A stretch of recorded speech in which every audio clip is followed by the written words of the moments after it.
ഇന്നിപ്പോൾ നമ്മളെ കുടുവിൻ്റെ അരങ്ങേറ്റത്തിൻ്റെ റിഹേഴ്സൽ നടക്കുന്ന ദിവസമാണ്. അപ്പോൾ ടീച്ചർ പറഞ്ഞിട്ടുണ്ടായിരുന്നു ദക്ഷിണ കുറഞ്ഞാലും വേണ്ടില്ല, നിങ്ങൾ അടക്കയും വെറ്റിനും നിർബന്ധമായിട്ട് കൊണ്ടുവരണമെന്ന്. 6 ദക്ഷിണകളാണ് വേണ്ടത്. അപ്പോൾ 6 അടക്ക 6 വെറ്റിലും വേണമെന്ന് പറഞ്ഞിട്ടുണ്ടായിരുന്നു. എനിക്ക് 6 പോയിട്ട് ഒരു വെറ്റിൽ ഒരു അടക്കയും പോലും കിട്ടിയിട്ടില്ല. അപ്പോൾ പിന്നെ ടീച്ചർ എൻ്റെ ഒരു ബെസ്റ്റ് ഫ്രണ്ടാണ്. അപ്പോൾ ഓളോട് നമുക്കൊന്ന് മണിയടിക്കാന്ന് വിചാരിച്ചതായിരുന്നു ഞാൻ. പക്ഷേ കാര്യം നടന്നില്ല. ഓള് പറഞ്ഞ് ജബട്ടനാച്ച ദക്ഷിണ വയ്ക്കുന്ന നേരം ആകുമ്പോഴേക്കും സാധനം അവിടെ എത്തിച്ചോളാം എന്ന് പറഞ്ഞ്. അങ്ങനെ ഞാൻ ചുറ്റും ഒന്ന് പരതിയപ്പോഴാണ് ഒരു കവുങ്ങ് കണ്ടത്. അപ്പോൾ എനിക്ക് മനസ്സിലായി ആ വീട്ടിൽ എന്തായാലും അടയ്ക്കേണ്ടാവാൻ സാധ്യത ഉണ്ടെന്ന്. അപ്പോൾ ഞാൻ അമ്മനെ ആ വീട്ടിലേക്ക് വിട്ടിട്ടുണ്ട് പോയിട്ട് അടയ്ക്കുന്നത് ചോദിച്ചു നോക്കാൻ വേണ്ടിയിട്ട്. അപ്പോൾ ആ ചേച്ചി ഒരു നല്ലൊരു സ്നേഹമുള്ള ചേച്ചിയായിരുന്നു. അപ്പോൾ അവർ എത്ര അടക്ക വേണമെങ്കിലും എടുത്തോളം പറഞ്ഞു. അപ്പോൾ അമ്മ 6 എടുത്ത് 6 നമുക്ക് വേണ്ടത്. 5 ആളുകൾക്ക് കൊടുക്കാൻ വേണ്ടിയിട്ടും പിന്നെ ഒന്ന് വിളക്കിന്റെ മേലെ വെക്കാൻ വേണ്ടിയിട്ടും. അപ്പോൾ ദക്ഷിണ കാര്യങ്ങളൊക്കെ സെറ്റ് ആയിട്ടുണ്ട്. ഇവിടെ എങ്ങനെയാന്ന് വെച്ചാൽ ഭയങ്കര ചിട്ടയാണ് കേട്ടോ. 6 ദക്ഷിണ നമ്മൾ സെറ്റ് ആക്കി വെക്കണം. ഇങ്ങനെ ഒരു ദക്ഷിണ എടുത്ത് അപ്പുറത്ത് പോയി വെറ്റിലെടുത്ത് ഇപ്പുറത്ത് പോയി വടക്കെടുത്ത് അതിനൊന്നും സമ്മതിക്കില്ല കേട്ടോ.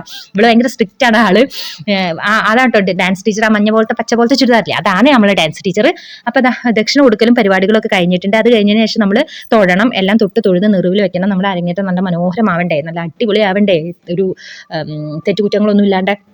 അത് കഴിഞ്ഞതിന് ശേഷം അവരെല്ലാവരും ഇരുന്ന് ഈ വാദ്യങ്ങളൊക്കെ കൊട്ടിയിട്ട് ഇനി കുട്ടികൾ അതിനനുസരിച്ച് പ്രാക്ടീസ് ചെയ്യണം. ഇത്രയും ദിവസം അവർ റെക്കോർഡായിട്ടുള്ള സംഭവങ്ങളായിരിക്കുമല്ലോ പ്രാക്ടീസ് ചെയ്തിട്ടുണ്ടാവുക. അപ്പോൾ ഇനി ലൈവായിട്ടുള്ള രീതിയിലുള്ള എങ്ങനെ അവതരിപ്പിക്കണമെന്നുള്ളതിൻ്റെ പ്രാക്ടീസാണ്. അപ്പോൾ നമ്മുടെ കുട്ടി നല്ല അടിപൊളിയായിട്ട് കളിക്കുന്നുണ്ട് കേട്ടോ. എനിക്കില്ല എൻ്റെതായ ഓരോ തിരക്കുകൾ കാരണം ഇവിടെ ഞാൻ ഡാൻസ് ക്ലാസ്സിൽ വിടും, ഞാൻ പോകുന്നല്ലാണ്ട് എനിക്കിങ്ങനെ ഇരുന്ന് ഞാൻ ഇത്രയും തറവായി പഠിച്ചതിന് ശേഷം കണ്ടിട്ടില്ല. പിന്നെ കുറേ പേര് ചോദിക്കാറുണ്ട് കേട്ടോ, കുടുവിൻ്റെ സ്കൂളിൽ നിന്ന് ടീച്ചർമാരൊക്കെ ചോദിക്കുന്ന ഒരു ചോദ്യമാണ്, കുടു എന്തുകൊണ്ടാണ് സ്കൂളിൽ ക്ലാസിക്കൽ ഡാൻസ് അല്ലെങ്കിൽ നാടോടി നൃത്തമൊന്നും കളിക്കാത്തതെന്ന്. അപ്പോൾ കുടുവിൻ്റെ അരങ്ങേറ്റം കഴിയാണ്ട് അതൊന്നും കളിക്കേണ്ട എന്നുള്ളതായിരുന്നു കേട്ടോ എൻ്റെ ഒരു തീരുമാനം. ഈ വക കാര്യങ്ങളൊക്കെ ഞാൻ ഇച്ചിരി പഴഞ്ചനാണ് കേട്ടോ. എനിക്ക് കുറച്ച് സ്ട്രിക്റ്റ് ആയിട്ടുള്ള തീരുമാനങ്ങളൊക്കെ ഉണ്ട്. എൻ്റെ തീരുമാനങ്ങൾ ശരിയാണോ അല്ലെന്നുള്ളത് എനിക്കറിയില്ല. എന്തായാലും അവളിപ്പോൾ നന്നായിട്ട് കളിക്കുന്നുണ്ട്. അതുകൊണ്ടാണ് നമ്മളിപ്പോൾ അരങ്ങേറ്റം ഫിക്സ് ചെയ്തത്.